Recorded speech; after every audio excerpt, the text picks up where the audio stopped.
columna y baluarte de la verdad, edificando con sana doctrina a la Iglesia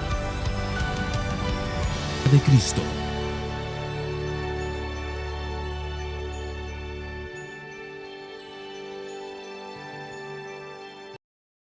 Dicho esto, ahora sí vamos a pasar a la palabra del Señor y solo déjenme dar un minuto al Señor en oración para que bendiga su palabra. Padre, queremos darte gracias por todo lo que estás haciendo en medio de nosotros, pero ahora, Señor, queremos pedirte especialmente que trates con nuestros corazones a través de tu palabra. Señor, tu palabra es tan perfecta, tan pura, tu palabra es tan poderosa que puede salvar almas, transformar vidas, restaurar matrimonios, levantar al caído, dar sabiduría al sencillo, alegrar al que está atribulado, traer paz al que está atormentado. Señor, tu palabra lo puede hacer todo y nunca viene vacía. Pero a veces nosotros, por cosas de la vida, Señor, nos distraemos y no la oímos. Por eso solo quiero pedirte una cosa en el día de hoy, que nos des oídos atentos a tu palabra y nos des corazones humildes para recibirla. Queremos, Señor, terminar el día de hoy dando un grito de gloria a ti, Señor, y gloria a Jesucristo en nuestros corazones.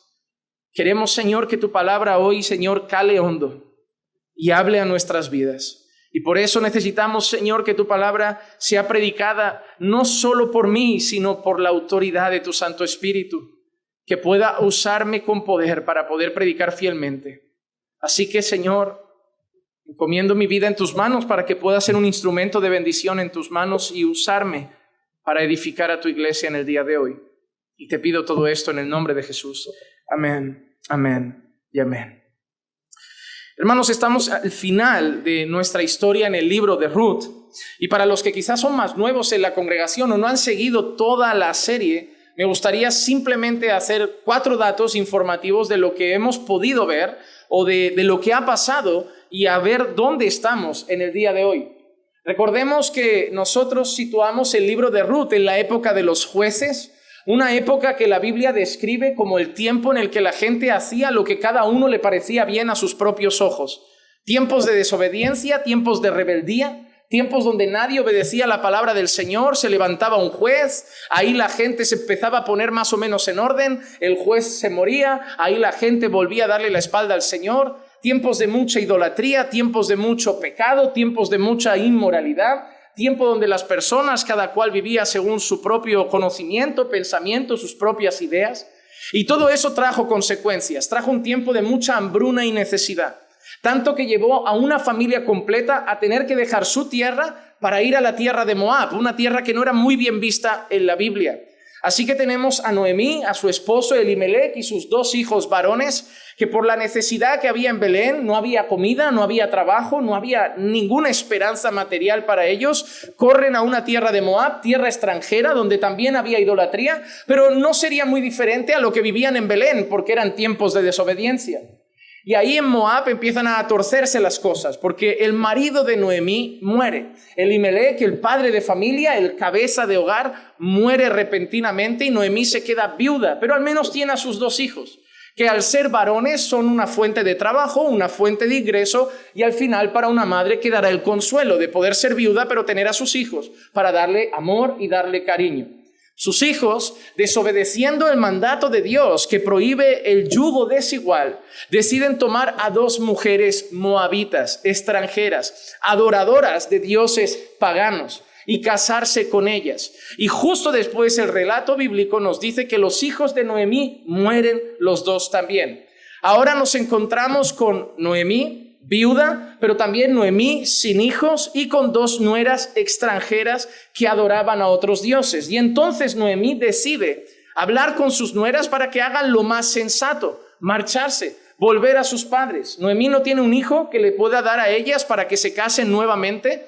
Noemí no tiene nada material que ofrecerles, no hay esperanza para una viuda, posiblemente solo la caridad, vivir de lo que las personas le puedan dar. Y Noemí cree que por la edad de esas dos jóvenes moabitas podían quedarse en la tierra de sus padres, ir junto a su familia y encontrar otros esposos de su pueblo con los que casarse y tener más esperanza para el futuro. Así que finalmente una de sus dos nueras regresa con su familia, pero otra decide acompañarle y quedarse con ella. Nosotros leemos ese texto que conocemos, que muchas veces hemos visto en invitaciones de bodas, donde tú vayas, yo iré, tu Dios será mi Dios, tu pueblo será mi pueblo. Y ahí vemos la conversión de esa moabita. Una moabita que su suegra, y nos sorprendió, le dice, vete otra vez con tus dioses, pero decide no irse con sus dioses porque ahora el Dios de Israel es el Dios de Ruth. Así que decide ir con su suegra de vuelta a Belén porque las cosas materialmente han mejorado. Y cuando están en Belén, deja a la suegra en casa y van a empezar a hacer una cosa curiosa, y es recoger las espigas que se le cae a la gente del campo. Había una ley en el pueblo de Dios que era que cuando uno trabajaba el campo y se caían algunas espigas o alguna fruta, no podían volver a recogerlo, sino que lo tenían que dejar caído porque los mendigos y gente en mucha necesidad o los extranjeros que no tenían empleo podían ir detrás y coger lo que se había caído. Era como una manera en que Dios también daba esa mano de misericordia y provisión a las personas sin tierra y sin empleo. Entonces Ruth está ahí recogiendo las espigas, curiosamente en el campo de un hombre poderoso, rico y que era pariente cercano de ella. Se llamaba Booz y era pariente por parte de Elimelech, el difunto marido de Noemí. Entonces ahí empezábamos a ver que no habían casualidades, que Dios estaba ya arquitectando la redención de Ruth y de Noemí. Y ahora vemos también como Booz, en vez de echar a Ruth o darle provisión y decirle, bueno, ya has comido suficiente, ya tienes bastante, vete ya para tu casa. No, Booz empieza a cuidarla, empieza a atenderla, empieza a darle mucho más de lo que necesita, le empieza a dar mucha más provisión de la que necesitaría para un día, sino que le da kilos y kilos de provisión. Y no solo eso, sino que empieza a mostrar un afecto y un cuidado especial por ella. Le deja estar en su campo, la tiene protegida, le provee agua en abundancia y veíamos muchos reflejos de Jesús en la persona de Booz. Finalmente, en los últimos mensajes, vimos como un día Noemí le hace un pedido raro a Ruth. Le dice que se vaya por la noche cuando Booz ya haya cenado y esté solo tumbado en su cama, y de noche, cuando nadie la vea, se vaya a los pies de Booz, los descubra y le mire y le diga, pídeme lo que quieras y yo lo haré. Y Ruth obedece a Noemí, se va por la noche, se pone a los pies de Booz, los descubre y se pone al amparo de ese hombre que podía pedir algo tremendamente inapropiado, algo íntimo, algo carnal, pero al final esa joven solo quiere una cosa. Esa joven quiere que el manto de Booz la cubra, que la proteja, que la cuide, que la redima, así como nosotros solo buscamos que las alas del Señor nos cubran para protegernos. Entonces vimos una escena medio extraña, sacamos nuestras enseñanzas, sacamos nuestras conclusiones, vimos cómo Booz además cuida la reputación de Ruth. Oye, vete antes de que alguien te vea porque la gente habla muy bien de ti, te consideran una mujer virtuosa, pero si te ven por la noche saliendo de mi habitación o de madrugada van a pensar mal. Entonces cuida su reputación, le vuelve a dar comida, no te vayas de manos vacías, llévate todo eso a tu casa y espérate porque yo te quiero redimir. Pero recuerdan que le dijo Booz, pero no puedo. ¿Por qué? Que hay un pariente más cercano y la ley establecía que el que tenía derecho para redimirles era el pariente más cercano. Y Booz deja todo eso en manos de ¿quién? En manos de Dios. Si Dios quiere, pues así será. Él dirá que no, entonces yo corriendo te redimiré, pero todo queda en manos de Dios, vuélvete a casa. Y algo que vimos bonito, y de ahí sacamos el último mensaje también, era la actitud de Noemí cuando Ruth llega, le cuenta todo lo que ha pasado y Noemí le dice, ¿sabes qué? Puedes estar tranquila, porque Booz no va a parar hasta que tu caso esté solucionado. Booz no va a parar hasta que hoy mismo estés redimida. Y veíamos como asimismo la obra de redención de Dios en nuestra vida es así. Si Dios quiere redimirte, te va a redimir. Y Dios no va a parar hasta hacerlo. Él es poderoso para hacerlo. Booz era poderoso para redimir a Ruth y a Noemí, pero nuestro Jesús es más poderoso para redimirnos a todos nosotros. Esa es la escena que dejamos atrás. Esto sirve simplemente de introducción. Y ahora vamos al primer versículo y vamos a sorprendernos, porque el capítulo 4, como dije, para mí es la guinda del pastel. La primera cosa que vamos a ver es la providencia en la redención. Porque mira que leemos en el versículo 1 del capítulo 4. Leemos lo siguiente. Y Booz subió a la puerta. Recuerden, acaba de dejar a Ruth marchando junto a Noemí. No piensen que han pasado años por medio, La acaba de dejar y Noemí le ha dicho, hoy mismo este hombre te redime. Hoy va a hacer algo. Era de madrugada. Cuando Ruth se vuelve era de madrugada. Así que es el mismo día, la mañana, y Noemí le había dicho, tranquila que hoy este hombre te redime. Y mira qué casualidad. Y Booz subió a la puerta y allí se sentó. Y aquí que el pariente más cercano de quien Booz había hablado iba pasando. Y dijo, tú ven acá y siéntate. Y él vino y se sentó. El caso de Noemí y Ruth, el caso de poder redimir a esas mujeres dependía de encontrar al pariente más cercano, preguntarle si él quería tomar su derecho de redimirlas y esperar la decisión de ese hombre. Pero Booz no ha tenido ni que salir a buscar al pariente más cercano. Booz se ha sentado en una puerta, se ha sentado tranquilamente ahí a la puerta y por delante ha pasado el pariente más cercano. Hermano, eso lo vimos de la misma manera cuando Ruth, de todos los campos posibles que habían en Belén, acabó cosechando o trabajando en el campo de Booz. Y ahora Booz, que está esperando imagínate en aquel tiempo, no hay teléfono para llamar al hombre, no hay WhatsApp para escribirle un mensaje, oye, urgentemente te tengo que ver, tenemos que hablar, tenemos que quedar, hay algo importante. No había nada de eso. ¿Tú sabes cuánto podrían tardar en encontrar a ese hombre, ubicarlo, reunirse con él, que te pudiera atender? Porque probablemente si tenía ese derecho es porque podía también hacerlo y sería poderoso como Booz. Tendría dinero, tendría recursos, pero no han tenido que ir a buscar al hombre, no han tenido que mandar mensajeros corriendo, porque en cuanto la mañana llega, por la puerta pasa. Por la puerta pasa. Y ahí vemos de nuevo la providencia de Dios. Desde el principio, Dios ha hecho que el puzzle vaya encajando. No es casualidad, no es que los astros se estén alineando encima de Ruth y su suerte esté a su favor. Es que Dios tenía un plan en esa joven moabita. Es más, yo te digo una cosa, desde que decidieron salir de Belén para Moab porque tenían hambre, Dios ya sabía cómo iba a salvar a Ruth. La historia ni siquiera empieza con Ruth. Ruth no aparece al principio. Era la historia de una familia que sale porque tiene hambre, que va en busca de trabajo, que el marido muere, que los hijos mueren. Pero al final vemos que había algo mucho más grande que Noemí, mucho más grande que Elimelech, mucho más grande que la historia de esa familia. Era la historia de la redención de una mujer moabita, no una judía. No una judía que consideraba yo soy pueblo de Dios, una extranjera, una extraña, un pueblo que nunca había buscado a Dios, un pueblo que nunca había querido a Dios, un pueblo que nunca había adorado a Dios. Extranjeros, adoradores de falsos dioses, idólatras.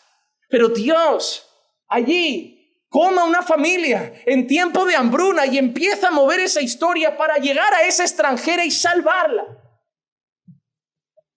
Eso somos nosotros. Nosotros somos esa Ruth extranjera, idólatra, que no buscaba a Dios, que no quería saber de Dios, que adoraba el dinero, que adoraba la fama, que adoraba la inmoralidad, que adoraba el orgullo, que adoraba la soberbia, que adoraba la pompa, no sé, que adoraba los placeres pasajeros, que adoraba las cosas vanas, que nunca habíamos preguntado ¿cuándo yo adoraré a Dios? ¿Quién es Dios? ¿Cómo agradaré a Dios? Vivíamos para nosotros, por nosotros y de nosotros. Éramos el 666, del hombre, por el hombre y para el hombre. Vivíamos para nosotros, éramos nuestro propio Dios, en nuestra mente, porque realmente nuestro Dios era el pecado. Él era nuestro jefe, Él era nuestro rey, Satanás era nuestro padre. Pero vivíamos en nuestra mente para nosotros mismos. Pero Dios trazó un plan que ni siquiera pasaba por nuestra cabeza para que un día estos extranjeros estuviéramos hoy redimidos. Mira qué maravilloso es Dios. Esto nuevamente no es la historia de Ruth, no es una historia de amor. Si tú miras el libro de Ruth y lo único que sacas es una historia bonita de Ruth y Booz, no has entendido el libro de Ruth. El libro de Ruth es la historia de amor de Dios y su pueblo. Hermano, ningún libro de la Biblia quiere dejarte solo una historia romántica. Quiere que te enamores de Dios. No de Ruth, no de Booz, no de David, no de Elías, de Dios. Es de Dios del que nos debemos enamorar, no de los hombres, porque estos hombres fallan. Es de Dios y de sus planes perfectos. Ese hombre pasó por ahí, Dios lo hizo pasar, porque eran parte de la providencia de Dios. Hermano, no existen las casualidades para Dios. Mira este texto y lo conoces, Génesis capítulo 45, versículos 5 al 8. Ahora pues, no os entristezcáis ni os pese el haberme vendido aquí, pues para preservar vidas me envió Dios delante de vosotros, porque en estos 2 años ha habido hambre en la tierra y todavía quedan otros 5 años en los cuales no habrá ni siembra ni siega. Y Dios me envió delante de vosotros para preservaros un remanente en la tierra y para guardaros con vida mediante una gran liberación. Ahora pues, no fuisteis vosotros. Mira qué palabras. Y nosotros enfadándonos con todos los que nos hacen daño y nos traicionan. Pero mira que tenía claro José. Dios ha usado vuestra traición. Dios ha usado vuestra puñalada. Dios ha usado vuestro golpe a mi vida para un bien para su gloria. Es más, y esto te va a parecer asombroso, Dios ha usado vuestra traición para que yo luego os salve. Dios ha usado vuestra traición para que yo luego os haga bien. Ibais a pasar hambre, iba a haber necesidad y Dios ha usado vuestra traición para que yo os salve de esa necesidad. No, hermano, la historia de José tampoco es una historia solo de pedir perdón y liberar perdón, porque el perdón libera. El perdón te quita una carga de la espalda muy pesada. Está muy bonito, sí, y todos hemos escuchado mensajes de estos, porque cuando tú perdonas, te quitas una carga pesada de los hombros y la vida va mucho más ligera y tienes que hacerlo no por los otros, porque siguen su vida por ti, que eres el que tiene la herida. Esta no es la historia terapéutica del por qué debemos perdonar. Es la historia de un Dios que usa las traiciones para su gloria. Y esto me enseña que cuando nos traicionen, porque nos van a traicionar, no tenemos que estar simplemente orando y pidiendo que caiga fuego sobre la gente, sino quizá aprendiendo, Señor, ¿para qué servirá esa traición? ¿Porque ha dolido? ¿Ha sido un golpe traicionero? No era de gente que esperaba, era de familia, era de amigos. Pero igual me hará más humilde, igual me hará más manso, igual me hará más santo, igual me pone a orar y hacía mucho que no oraba. No lo sé, pero todas las cosas cooperan para bien de aquellos que aman a Dios. Hasta las que duelen, hasta las que duelen. Dios, mira lo que dice. Ahora pues no fuisteis vosotros los que me enviasteis aquí, sino Dios. Y Él me ha puesto por padre de Faraón y señor de toda su casa y gobernador sobre toda la tierra de Egipto.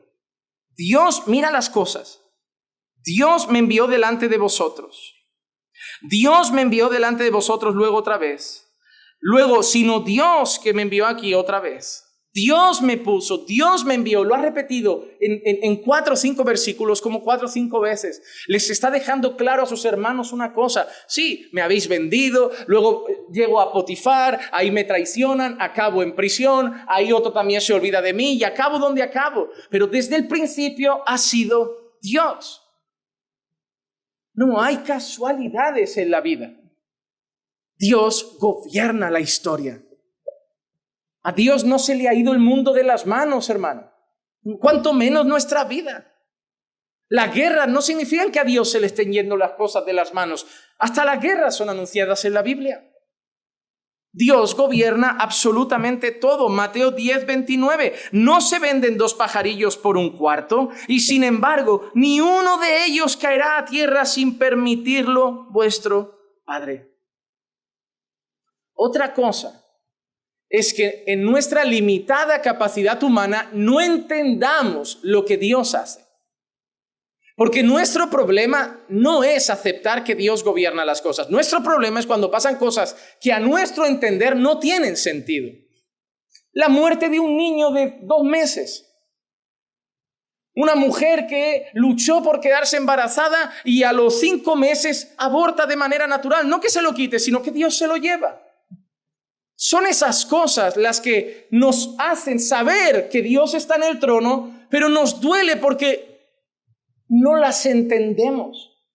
Hermano, vas a tener que luchar con tu orgullo humano, que es una de las peores piedras que cargamos en esta vida, y entender nuestra limitada capacidad para comprender los inescrutables caminos del Señor. Él es extremadamente sabio, infinitamente, eternamente sabio y perfecto. Él conoce pasado, presente y futuro. Él no se equivoca lo más mínimo en ninguna de sus decisiones y acciones. Eso es lo que dice la Biblia. Si no lo entiendo, yo solo tengo que entender lo que dice la Biblia. Puede ser que yo no lo entienda lo que está pasando, pero entiendo lo que la Biblia dice. Y dice que lo que está pasando es perfecto. Aunque me duela, aunque sea difícil, aunque quien se vaya sea mi padre, mi madre, mi hijo, mi hermano. Aunque haya tenido un accidente mi hermano y lo haya embestido un conductor borracho y el conductor borracho vive y mi hermano de la moto muere. Dios sigue siendo perfecto, Dios sigue siendo bueno, Dios sigue siendo justo. No entendemos el por qué pasan esas cosas, pero entendemos que Dios controla todo, que no hay casualidades y que mañana sí lo entenderemos. Que cuando estemos en gloria, hoy vemos como por espejo, mañana veremos cara a cara. Mañana entenderemos las cosas, tendremos una mente glorificada, un cuerpo glorificado y comprenderemos las cosas que ahora con un cuerpo y una mente limitados no comprendemos. Pero no contiendas con Dios. No te pelees con el Señor porque lo que te está pasando duele.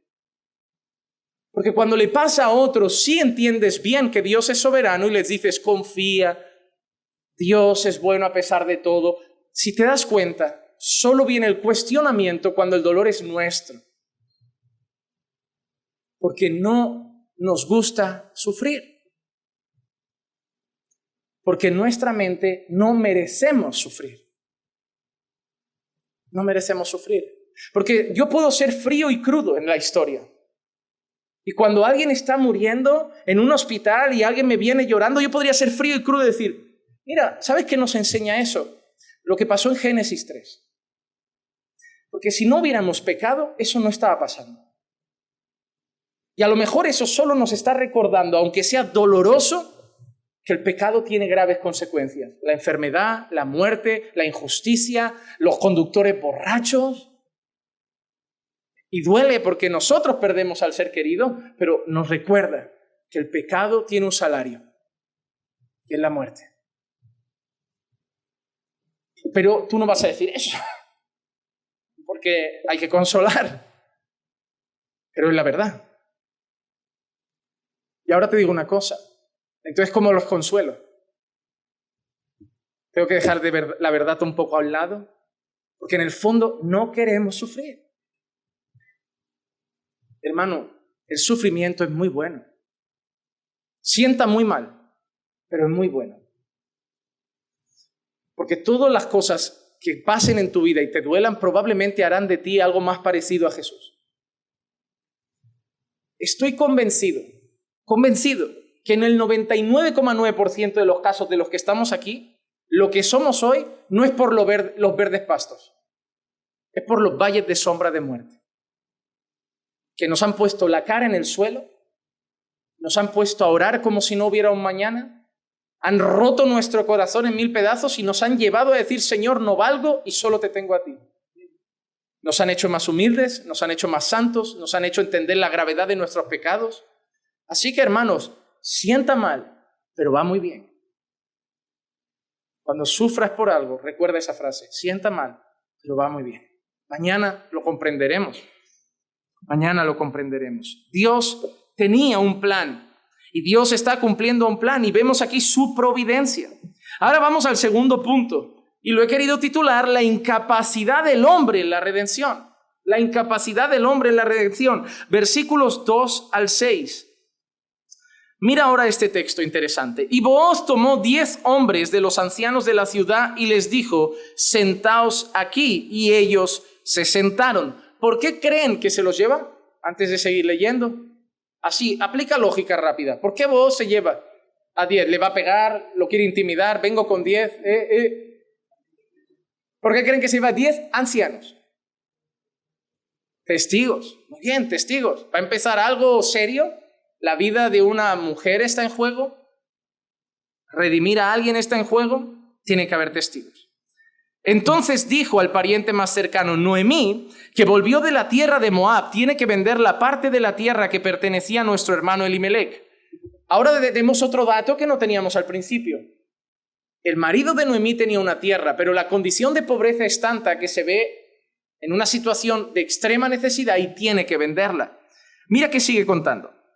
Y pensé informarte diciéndote, cómprala en presencia de los que están aquí sentados y en presencia de los ancianos de mi pueblo. Si la vas a redimir, redímela, y si no, dímelo para que yo lo sepa, porque no hay otro aparte de ti que la redima, y yo después de ti. Y él dijo, la redimiré. Complicada la historia, ¿eh? Pero Booz se parece un poco espabilado. No le está hablando de Ruth. Le está hablando de la abuela. Le está hablando de la abuela. No le está hablando, hay una guapa moabita joven en el paquete. Le está hablando de la abuela. Digo, voy a presentar a la abuela y la deuda a ver si se echa para atrás y luego yo ya me guardo lo de Ruth para mí. Pero el tío se queda con la abuela y la deuda. Pero hay una cosa interesante. ¿Por qué? Él puede redimir a Noemí y significa, en ese caso, pagar su deuda. Pero él pasa a ser el propietario de la tierra. Era un hombre de negocios. A mí la abuela, con que le demos un poco de comida cada día, ya está bien. Pero más tierra para el lote. Ya tengo dinero, más tierra. Era un hombre de negocios, solo tenía un interés ahí. Muchas veces es que nosotros vemos las cosas siempre con un prisma muy hollywoodiense. Todo muy bonito, no, yo lo haré por ella. No, yo veo números. ¿Qué me traes?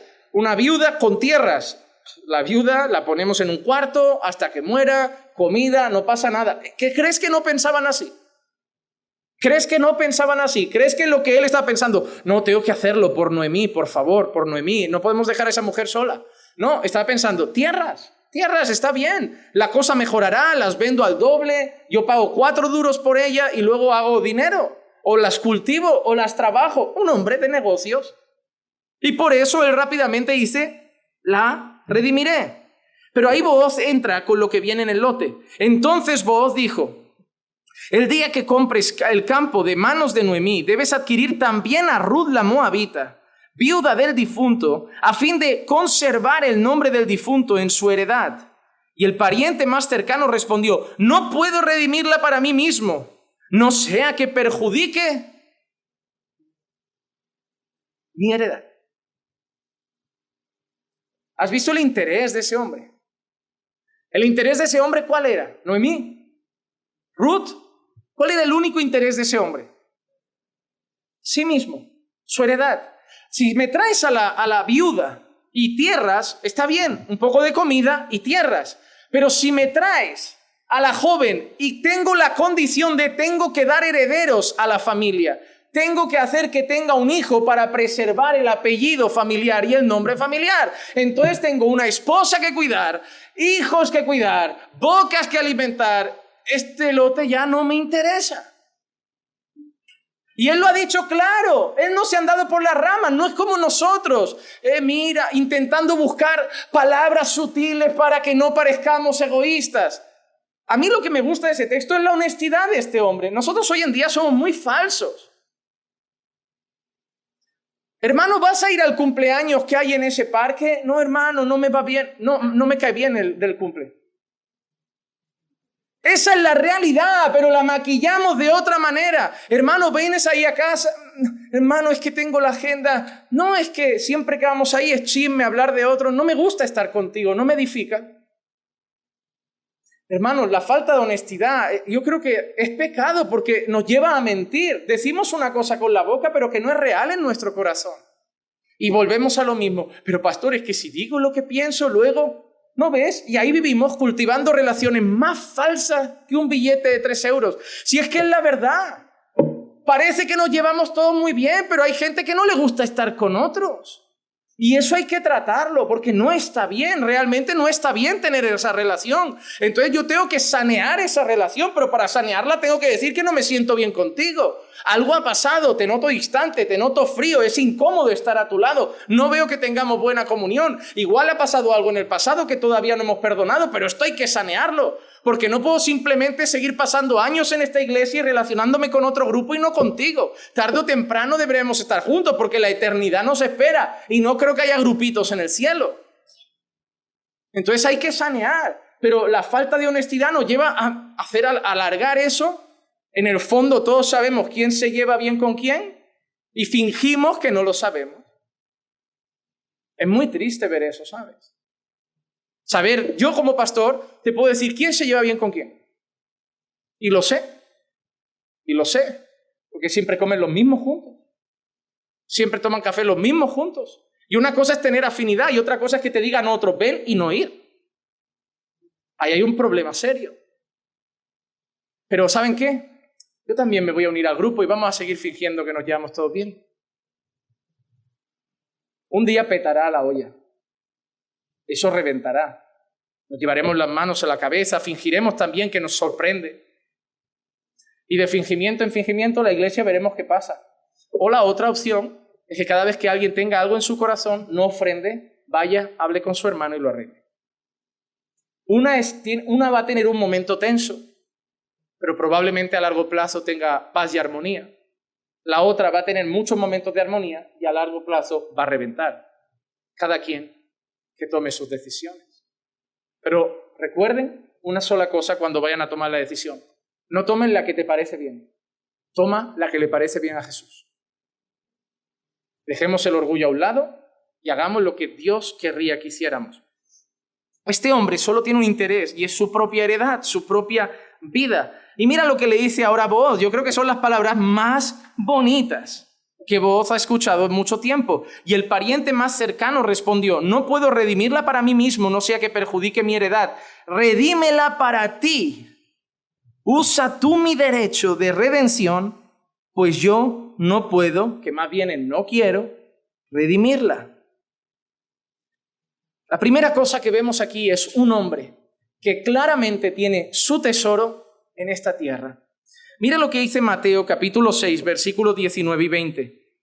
No os acumuléis tesoros en la tierra, donde la polilla y la herrumbre destruyen, y donde ladrones penetran y roban, sino acumulaos tesoros en el cielo, donde ni la polilla ni la herrumbre destruyen, y donde ladrones no penetran ni roban.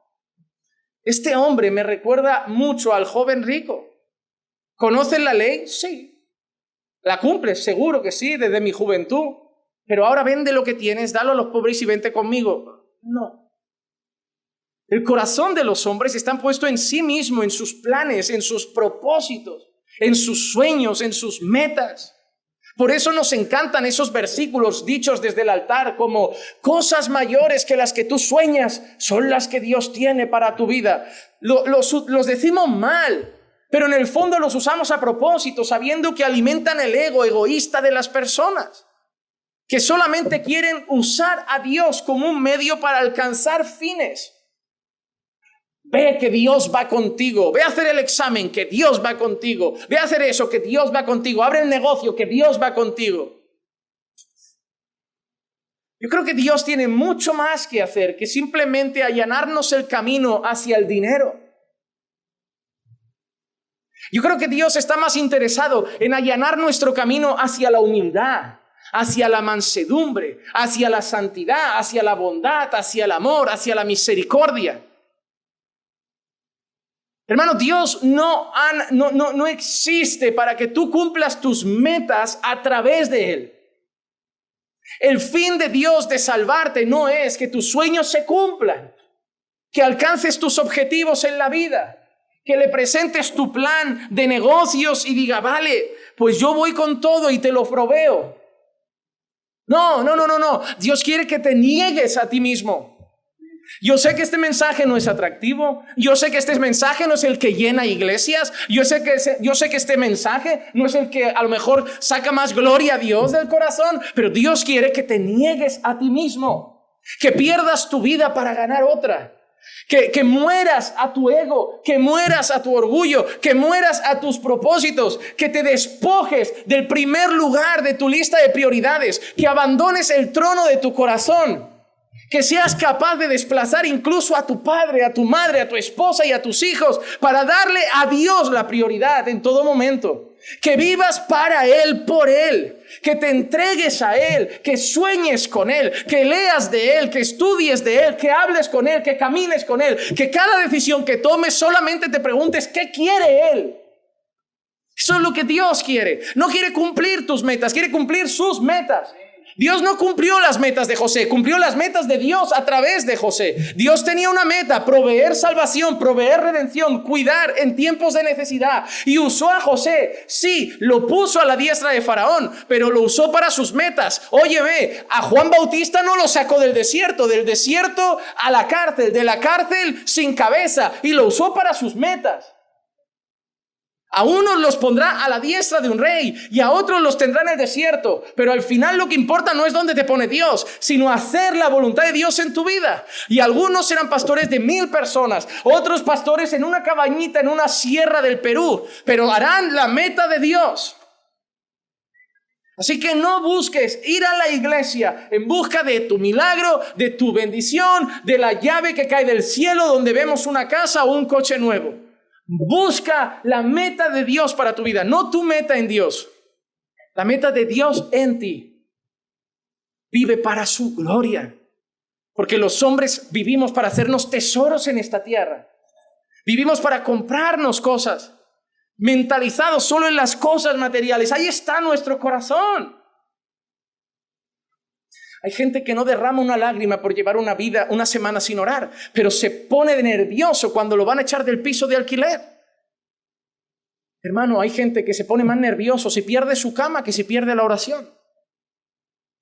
¿Cuál es la prioridad de nuestras vidas? ¿Qué nos da descanso? ¿La cama? ¿Un techo nos da descanso? No, hermano, nos tiene que dar descanso Dios. Dios nos tiene que dar descanso. Hermano, no sé lo que has soñado en tu vida. Yo no digo que destroces tus propósitos, pero ponlos al menos sujetos a variación, sabiendo que puede ser que no sean los de Dios. Y acepta su voluntad. Hay gente que le está dando migajas de su vida a Dios, porque todavía sigue queriendo hacerse tesoros en la tierra. Vivir para aquí, para este tiempo. Señores, ya tienen 40 años, van para los 50, pelo blanco, ya no tienen salud de hierro, ya no están para jugar a la pelota. Algunos dentro de 10 añitos estáis jubilados y no habéis hecho nada para Dios. A mí me daría mucha pena llegar al cielo y que cuando el Señor me pregunte qué he hecho para Él, yo tenga 60 años de nada. Y por favor, no estés esperando a que te den un cargo en la iglesia. Hazlo en tu casa, hazlo con tu esposa, hazlo con tus hijos, hazlo con tus vecinos. Sal a la calle, vocea desde el balcón que Jesús es real, que ha muerto por nuestros pecados. Puedes hacer muchas cosas para Dios. Te sobra tiempo. Quítaselo a Netflix, quítaselo a Facebook, quítaselo a YouTube, quítaselo a WhatsApp. Antes pasábamos 1 horita en una videoconsola, ahora pasamos 2 horas en WhatsApp respondiendo 800 mensajes al día, más los grupos de la familia, más el ponernos al día en Instagram, ver las últimas publicaciones de Facebook, los últimos vídeos de nuestro pastor en YouTube. Pero hemos perdido 4 horas de nuestro día en cosas que no sirven. No hemos hecho nada para Dios. Hermano, ¿te ha parecido ese hombre egoísta? Pues ese hombre es la descripción de muchos de nosotros. Hoy no voy a la iglesia porque perjudica a mi heredad. Hoy no voy al culto porque perjudica a mi heredad. Hoy no voy a la vigilia porque perjudica a mi heredad. Hoy no oro porque perjudica a mi heredad. Pero esa mi heredad puede ser tu comodidad, tu entretenimiento, tus planes familiares, tus planes de excursión, tus planes de tu primo. Pero somos igual que ese hombre. Por eso nosotros no podemos redimir a nadie. Por eso no podíamos redimir, porque nosotros somos el reflejo de ese hombre también, de un hombre incapaz de redimir. El hombre por sus méritos no puede redimir a otro, porque el hombre es egoísta y vive para sí. No puede. Gálatas capítulo 2, versículo 16. Sin embargo, sabiendo que el hombre no es justificado por las obras de la ley, sino mediante la fe en Cristo Jesús, también nosotros hemos creído en Cristo Jesús para que seamos justificados por la fe en Cristo y no por las obras de la ley, porque por las obras de la ley nadie será justificado. No podemos redimirnos a nosotros mismos, no podemos redimir a los otros, porque nadie es perfecto a los ojos de Dios. Somos egoístas, altaneros, orgullosos, soberbios, materialistas, mentirosos, desobedientes a los padres, chismosos. Somos detractores, difamadores, nos gusta el salseo. ¿Cómo vamos a poder redimir si estamos preocupados más por nuestros deleites y placeres? Somos como ese hombre y por eso tuvimos que decir de alguna manera, hazlo tú vos, hazlo tú Jesucristo, porque nosotros estamos demasiado preocupados en nosotros mismos. Salvar a los demás me perjudica, salvarme a mí me perjudica, porque es vivir para Dios y yo quiero vivir para mí. Por eso nosotros no podíamos hacer nada y solo Booz, nuestro mayor Booz, Jesucristo, solo Él podía redimirnos. Porque Booz no estaba preocupado en sus tierras, Booz no estaba preocupado en su dinero, Booz no estaba preocupado en nada de eso. Él estaba en un trono, nuestro Booz estaba en un trono. Adorado por los ángeles, eternamente en comunión con el Padre. Él no dijo perjudica mi eternidad gloriosa. Él no dijo perjudica a mi majestad en el trono. Él no dijo me perjudica porque me tendré que humillar y hacerme hombre. Él nos redimió porque nosotros somos egoístas, pero Él nos amó. Él nos amó. Solo Jesús puede salvar. El hombre no se puede salvar. Solo Jesús puede hacerlo. Solo Jesús. Pero ahora hay una cosa interesante, está muy bonito, hay que redimir, pero la redención no es gratis. No es simplemente vamos, quedamos, me la quedo. No es gratis, no es gratis. Los versículos 7 al 10 dice así: y la costumbre en tiempos pasados en Israel tocante a la redención y el intercambio de tierras para confirmar cualquier asunto era esta. Uno se quitaba la sandalia y se la daba al otro. ¿Cómo han cambiado los tiempos? ¿Te imaginas sellando? Quiero alquilar una habitación, 400 euros al mes. Vale, toma la sandalia, dame la tuya. Habría que ir con los pies limpios. Y esta era la manera de confirmar en Israel. El pariente más cercano dijo a Booz, cómprala para ti. Y se quitó la sandalia. Entonces Booz dijo a los ancianos y a todo el pueblo, vosotros sois testigos. Hoy que he comprado de la mano de Noemí todo lo que pertenecía a Elimelec y todo lo que pertenecía a Quelión y a Mahlón. ¿Tú has visto lo que ha comprado? No solo lo que pertenecía a Elimelec. Los dos hijos también tenían tierras. Ha pagado la deuda del marido. Ha pagado la deuda de los dos hijos. Y mira cómo sigue. Además, he adquirido a Ruth la Moabita, la viuda de Mahlón, para que sea mi mujer, a fin de preservar el nombre del difunto en su heredad, para que el nombre del difunto no sea cortado de sus hermanos, ni del atrio de su lugar de nacimiento. Vosotros sois testigos. Ha pagado por la tierra de Elimelec, ha pagado por la tierra de los dos hijos, se ha quedado con la mujer y no se ha quedado por la mujer porque, ¿te has dado cuenta? No se ha quedado por la mujer porque la amo con locura. No se ha quedado con la mujer porque es la más bonita del pueblo. Él ha dicho por qué se la queda. Para preservar el apellido, para preservar la familia. Él no tiene nada de interés en eso. Es un puro acto desinteresado de amor, así como el Señor Jesucristo. ¿Qué de valor ha sacado de nosotros? ¿Qué de bueno se ha llevado, hermano? ¿Qué de bueno se ha llevado? Si a pesar de habernos redimido le seguimos fallando, si a pesar de habernos redimido le seguimos dando la espalda, si a pesar de habernos redimido muchas veces seguimos siendo egoístas y pensando en nuestra heredad. ¿Qué de valor se ha llevado? ¿Qué tesoro se ha llevado? No, es que éramos diamantes en bruto. Él vio el valor que había en nosotros y ahora se ha llevado diamantes. No, ¿qué diamantes? ¿Qué diamantes? ¿Dónde ves en la Biblia lo de los diamantes en bruto?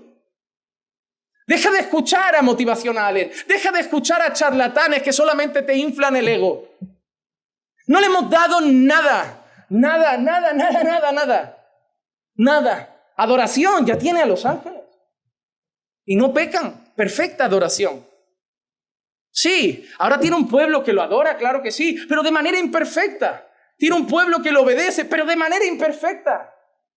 Él no lo ha hecho por lo mucho que se ha llevado con la operación financiera de rescatar a la humanidad perdida, a sus redimidos. Él no lo hizo como un plan de negocio. No, mira, Jesús, yo creo que si tú bajas, mueres y redimes al pueblo, salimos ganando. Fue un acto de amor. Yo pagaré, yo lo haré. Y además, qué bonito, para preservar la heredad de la familia. ¿Sabes por qué lo hizo? Para no acabar con toda la humanidad. Para preservar a un pueblo. Porque podía haber hecho todo eso y decir, ¿sabes qué? Se acabó la humanidad. Se acabó por completo. Pero Jesús vino por una cosa.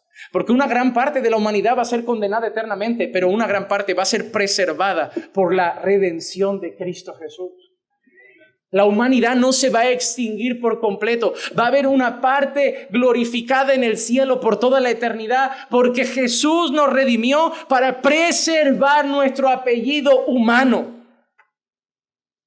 Lo hizo solo por amor, un acto de amor. Efesios 2, 8 y 9 dice, porque por gracia habéis sido salvos por medio de la fe. Y esto no es de vosotros, sino que es don de Dios, no por obras, para que nadie se gloríe. Y está bonito, el acto de amor está bonito, pero no era gratis, no era yo me quedo la tierra. Ahí todo el mundo la querría. Él no dice yo me quedé la tierra de Elimelec, yo me quedé la tierra de los 2 hijos y yo me quedé. No, dice yo pagué, yo compré, yo voy a adquirir. Y hermano amado, eso es lo que ha hecho Jesús.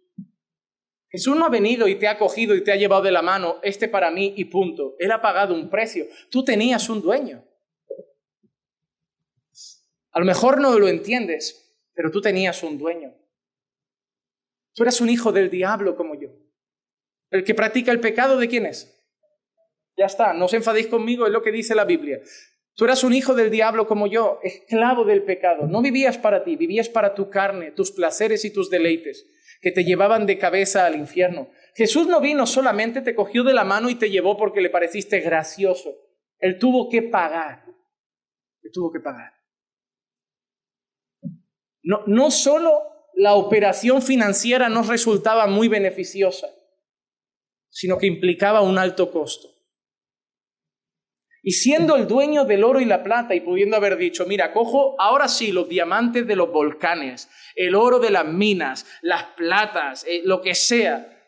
No se pueden pagar con eso. No se puede pagar con eso. Pero Él pagó con algo mucho más valioso. Primera de Pedro, capítulo 1, versículos 18 y 19. Sabiendo que no fuisteis redimidos de vuestra vana manera de vivir, heredada de vuestros padres, con cosas perecederas, como oro o plata, sino con sangre preciosa, como de un cordero sin tacha y sin mancha, la sangre de Cristo. Él pagó un precio alto, Él pagó por ti y Él pagó por mí. Porque nadie más podía pagar, nadie se podía redimir a sí mismo, pero Él por gracia, por amor, Él pagó por nosotros. Si eso no te anima a intentar obedecerle un poquito más, si esto no te anima a intentar buscarlo un poco más, agradarlo un poco más, amarlo un poco más, yo no sé si has nacido de nuevo. Porque si sabes todo lo que ha hecho Jesús por ti, cuando tú no podías hacer nada, y eso no te mueve a vivir para su gloria, no pinta bien. No pinta bien, hermano, no pinta bien.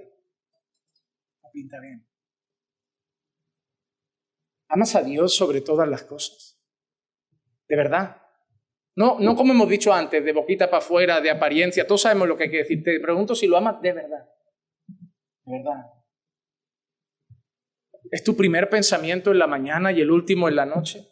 ¿Te preocupa ofenderle? ¿Te preocupa entristecer al Espíritu Santo con el que te hace ya? ¿Evitas las cosas que no le gustan y buscas las que le agradan? ¿Amas estar con su pueblo no porque te hace bien a ti, porque se ha vuelto tu club social, sino porque le gusta a él que lo hagas? ¿Vives con la única meta en la vida de agradar a Dios en cada decisión que tomes, aunque implique desprenderte de cosas que te apetecen? Cuando uno sabe lo que Jesús ha pagado por nosotros, solo nos apetece vivir para darle las gracias el resto de nuestra vida en obediencia. Al que mucho se le perdona, mucho ama. Y el que está amando poco es porque todavía no ha entendido lo mucho que se le ha perdonado. Y a lo mejor es que todavía no se le ha perdonado nada. Hermanos, es importante entender esto. Nuestra salvación no fue gratis. Jesús pagó el precio que ningún hombre más podía pagar. Y ahora vamos a la parte bonita de la historia también. La redención trae bendición, la bendición de la redención. Versículos 11 al 13. Y todo el pueblo que estaba en el atrio y los ancianos dijeron: testigos somos. Haga el Señor a la mujer que entra en tu casa como a Raquel y a Lea, las cuales edificaron la casa de Israel, y que tú adquieras riquezas en Efrata y seas célebre en Belén. Además sea tu casa como la casa de Fares, el que Tamar dio a luz a Judá, por medio de la descendencia que el Señor te dará de esta joven. Booz tomó a Ruth, y ella fue su mujer, y se llegó a ella. Y el Señor hizo que concibiera, y ella dio a luz un hijo. Y ella dio a luz un hijo.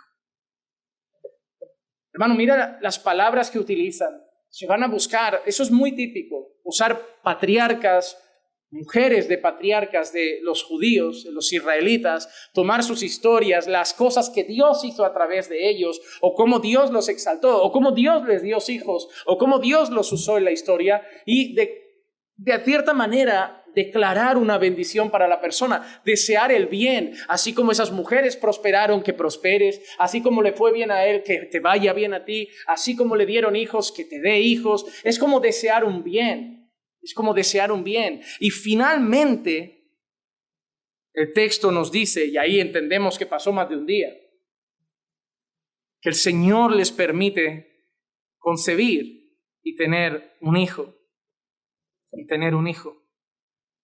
Booz ha redimido a Noemí, se ha casado con Ruth y ha tenido un hijo.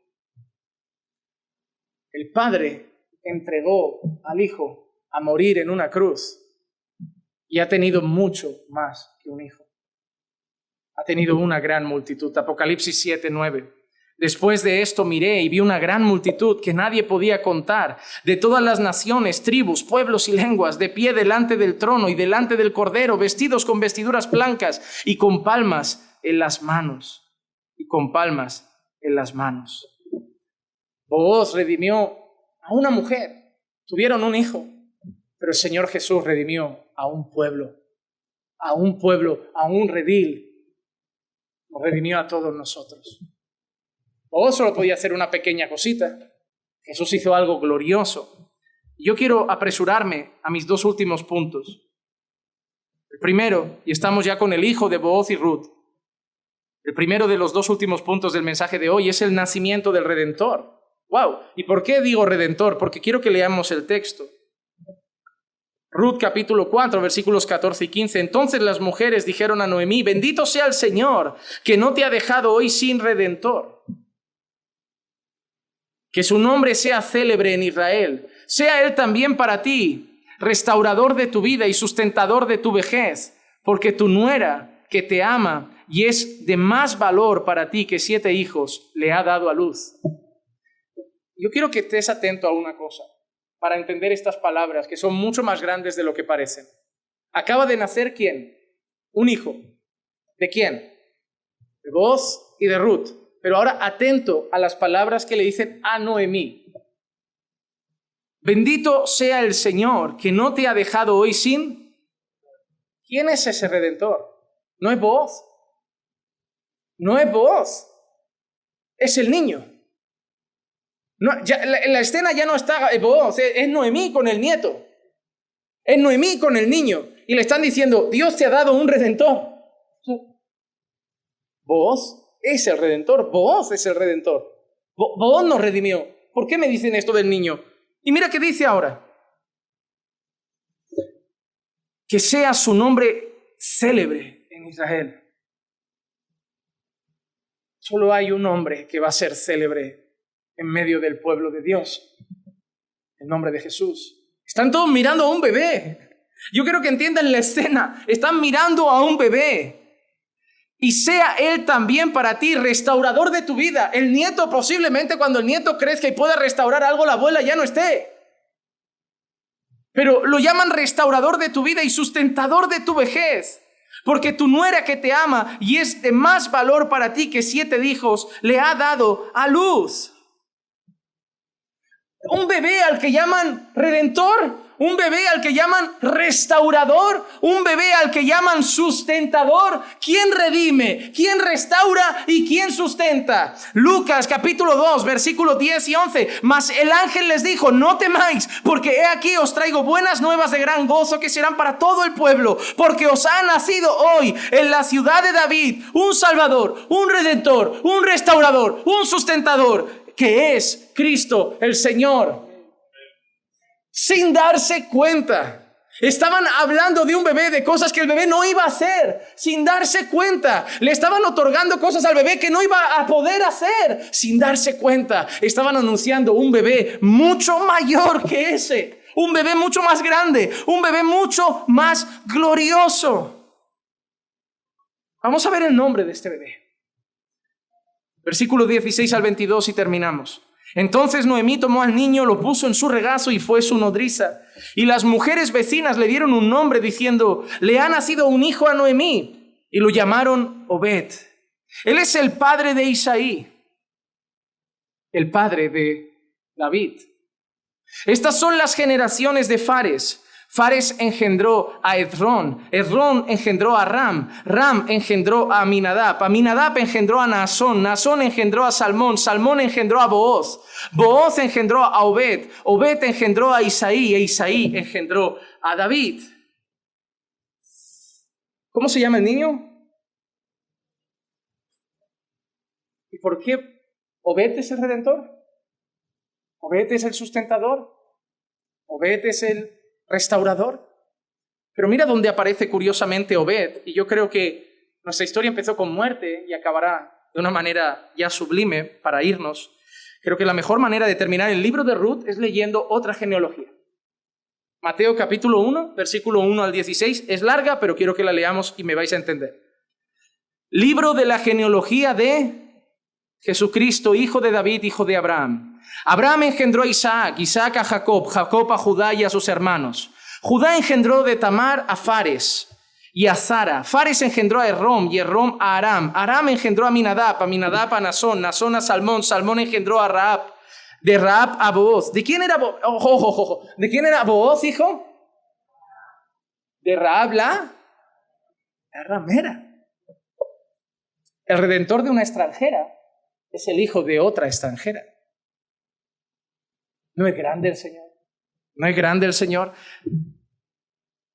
Booz engendró de Ruth a Obed, y Obed, el hijo con el que hemos terminado, engendró a Isaí. Isaí engendró al rey David, y David engendró a Salomón, de los que había sido mujer de Urías. Salomón engendró a Roboam, Roboam a Abías, Abías a Asa, Asa engendró a Josafat, Josafat a Joram, y Joram a Uzías. Uzías engendró a Jotam, Jotam a Acaz, Acaz a Ezequías, Ezequías engendró a Manasés, Manasés a Amón, Amón a Josías, Josías engendró a Jeconías y a sus hermanos durante la deportación a Babilonia. Después de la deportación de Babilonia, Jeconías engendró a Salatiel, Salatiel a Zorobabel, Zorobabel a Abiub, Abiub a Eliakim y Eliakim a Azor, Azor engendró a Sadoc, Sadoc a Akim, Akim a Eliud, Eliud a Eleazar, Eleazar a Matán y Matán a Jacob, Jacob a José, José marido de María, del cual nació Jesús, llamado el Cristo. Acabó con Obed, pero él solo era un pequeño camino más que llevaría al Redentor, al Restaurador y al Sustentador. El libro de Ruth no es el libro de la historia romántica de Ruth y Booz. El libro de Ruth no es el libro solamente de la salvación de Ruth. El libro de Ruth es el libro que nos da una antesala de la llegada de nuestro Señor y Salvador. El que no salvaría solamente a Rahab la ramera, a Ruth la moabita, sino a muchos aquí hoy, peruanos, bolivianos, españoles, brasileños, rusos, rumanos, ecuatorianos, colombianos, un montón de extranjeros que le dábamos la espalda al Señor, pero que alguien más grande que Obed nació un día. Jesús el Cristo. La historia de Ruth es la historia que nos prepara para la llegada de Jesús, nuestro Señor y Salvador. Dios es bueno. Y así como tenía la historia de la salvación de Ruth preparada, eso será el camino de la historia de la salvación de todos nosotros. Vamos a orar y dar gracias al Señor. Padre, gracias por tu bendita palabra. Gracias, Señor, porque tus planes son perfectos, tu providencia es perfecta, tu soberanía es perfecta, tus obras perfectas, tus decisiones perfectas, tus caminos perfectos. Gracias, Señor amado, porque hoy solamente nos has recordado que Jesús no es solo una parte de la Biblia, Jesús es toda la Biblia.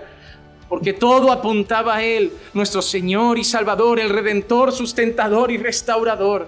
Gracias, Señor, por haber abierto un día nuestros ojos para poder verlo y saber quién es el Hijo de Dios, el que quita nuestros pecados.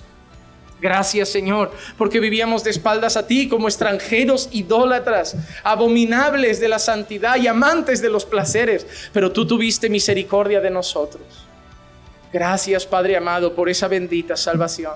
Que este libro precioso de Ruth nos sirva para recordar todas esas cosas cada día, Señor, y nos mueva a una entrega mayor y más profunda hacia ti, Padre amado. Te lo pido en el nombre de Jesús. Amén, amén y amén.